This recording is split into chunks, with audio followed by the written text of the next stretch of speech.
Þetta er verkefni 15 í Excel á blaðsíðu F28, 15 sum-product. En sum-product fallið margfaldar saman töluleg gildi sem liggja hlið við hlið og síðan er niðurstaðan lögð saman.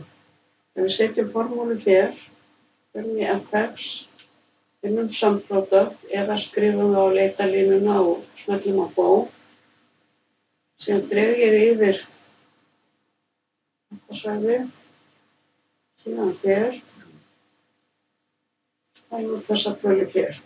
Þetta er sama eins og ef ég myndi margfalda þessa tölu með þessari og afrita hana niður og leggja þessar tölur síðan saman og fæ ég sömu tölu.